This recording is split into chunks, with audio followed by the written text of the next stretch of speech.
Welcome back to Second Breakfast and our long-awaited major announcement. It's actually time. We've been saying it for a month, maybe longer, but we have a major announcement that we're sharing right now. Here, let me do a drum roll with my mouth. Cam, what is the big announcement? Well, as you may have seen in the fully animated announcement trailer that we posted on social media and YouTube earlier today, it's the rollout of my latest book, Lemon Tarts in Space, with an exclamation point right there at the end. You got to say it like it's Lemon Tarts in Space. Lemon Tarts in Space. That's how I always say it in my head, is in space. That's always what it is.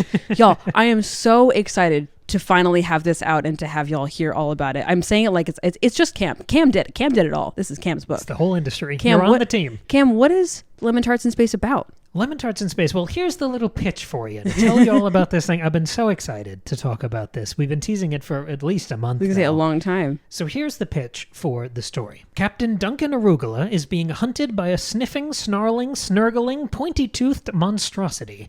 He's locked in the cockpit of his own spaceship. His crew has gone radio silent since the mutiny. And now the monster, whatever it is, let's just call it a problem, is closing in. Lemon Tarts in Space careens through the desperate final days of the space race and crashes into an apocalyptic future, following Captain Arugula on an absurdist cat-and-mouse chase from the deepest tunnels of the moon up to a blistering dogfight across the stars. Ridley Scott's Alien meets Monty Python in this light science fiction dark comedy that has been proudly declared by the author to be, quote, the dumbest science fiction cancer comedy ever written. If that wasn't enough for you, this story is available in 2 different formats. You can read this as a straight novel, as a book. It's a beautiful book. Or you can listen to this as a fully produced audio drama. Cam, do you want to talk about those 2 formats? Yes, I do. I love them both equally, but I love the audio drama a little bit more. That's just your thing. I mean, you have a fucking podcast. Like, of course, that's your thing. I believe in audio. So it started life as an audio drama. It was written for this audio drama format, and that means that it's more than an audiobook. It's a different type of thing than an audiobook. It's not just someone in an armchair reading the story to you with all the dialogue tags and the traditional idea. An audio drama is a fully produced thing. It is a full-ass production with character performances, straining and performing and thrashing around and talking with my hands like I am right now. It's where the narrator is a character. It's all fully produced with sound effects and Foley work and multiple actors. Which means me, of course, I'm one of the main characters and the narrator, but our star is Tristan, who you know if you've listened to the show long enough. He is our guest co-host-in-chief, and he stars as Captain Duncan Arugula. And of course, there may or may not be a cameo, a tertiary performance from our very own Maggie. Just a little. It's a lot of fun. If you want to listen to the audio drama version, which I have put my heart and soul into, that is basically 10 sitcom-length episodes. But if you'd prefer the novelization, I fully adapted it, not just printing out a script. I spent a long time adapting it into a novel. So this is its own beast, its own product with many, many differences for this different medium, fully adapted as a novel with dozens and dozens of jokes that are unique to that version. Yes. Tweaks to make it work on paper without me screaming it into your ears. You have those 2 options for the audio drama and the novelization. Yes, they're fully 2 separate experiences. They're both the same story and everything, but they're really unique experiences. I've gotten to experience them both, and I love them both so much. Is that what you'd recommend?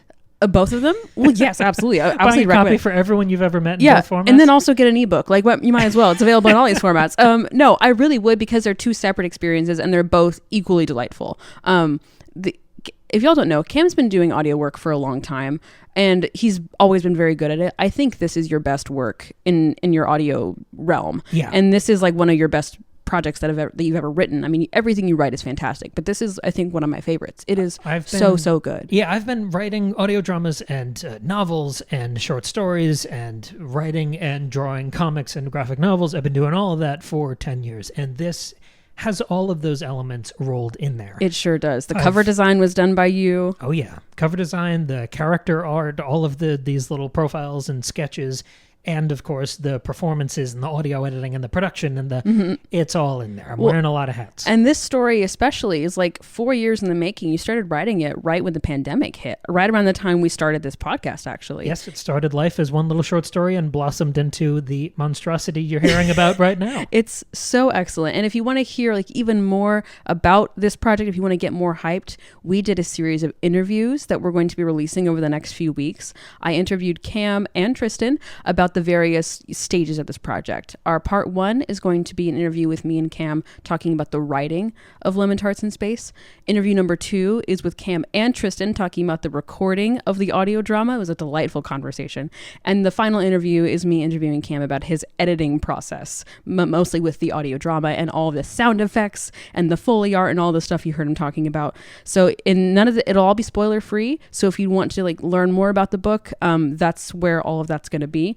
And they're going to come out over the next few weeks. On Wednesdays, I believe. So yes. They won't interrupt your regularly scheduled episodes. Yes, no, you'll continue to get our regular episodes. Be There'll be extra bonus, lots of fun.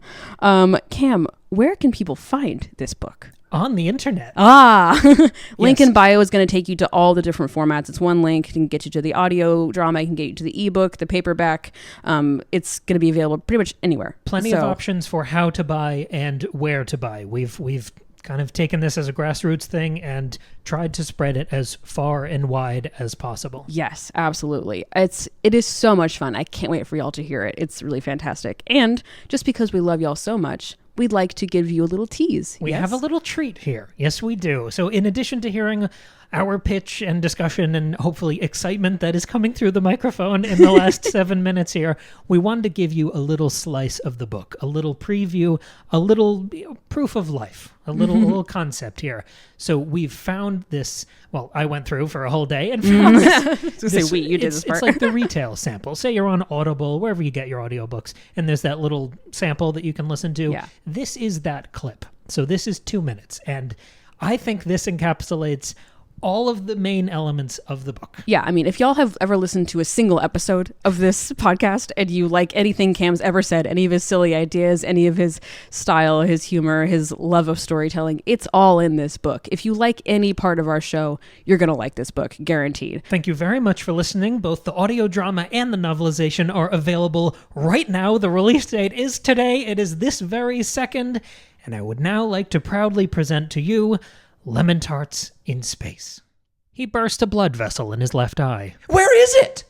Where is this almighty space toilet? Point me in the right direction, my noble Captain Cowboy Howdy-Doody Spaceman. I'll lick it clean, just you wait. Frank pushed back from the console. Nobody's licking toilets on my ship. Not now, not ever.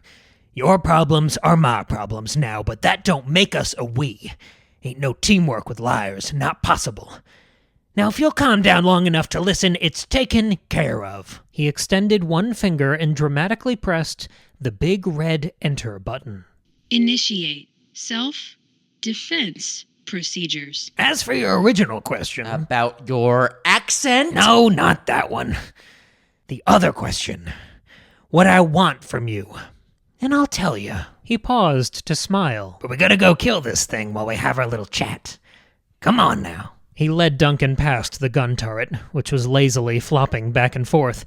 Nothing was creaking, but something was definitely broken. Autopilot for the guns. Not great. So let's be quick about this. You last saw it in my study. Is that right? Oh, yes. Glooping down the side of a lunatic's pickle jar. Easy, Dunko. And I told you before, gonna need you to start blinking real soon, or I'm gonna have to put you down. Old Faithful. A solution to every problem. Why not? Just keep killing everything in the universe. Great plan. Were you planning to cohabitate with these monsters? Is that why you let one of them free on my ship? Well, when we find it, maybe you two can go play fetch outside. How dare you? I'm the one who shot it, aren't I? You can't shoot him, Duncan. Not with a shotgun. Just makes him angrier, splits or multiplies the issue. You don't think I tried shooting him? I wouldn't know. You don't tell me anything. For example, when exactly did you go from trying to kill them to collecting them? Frank spun around and punched the wall. Duncan's strained, crusty eyes jumped at the sound. and he suddenly noticed a great number of other dents marking the walls of the Apollo.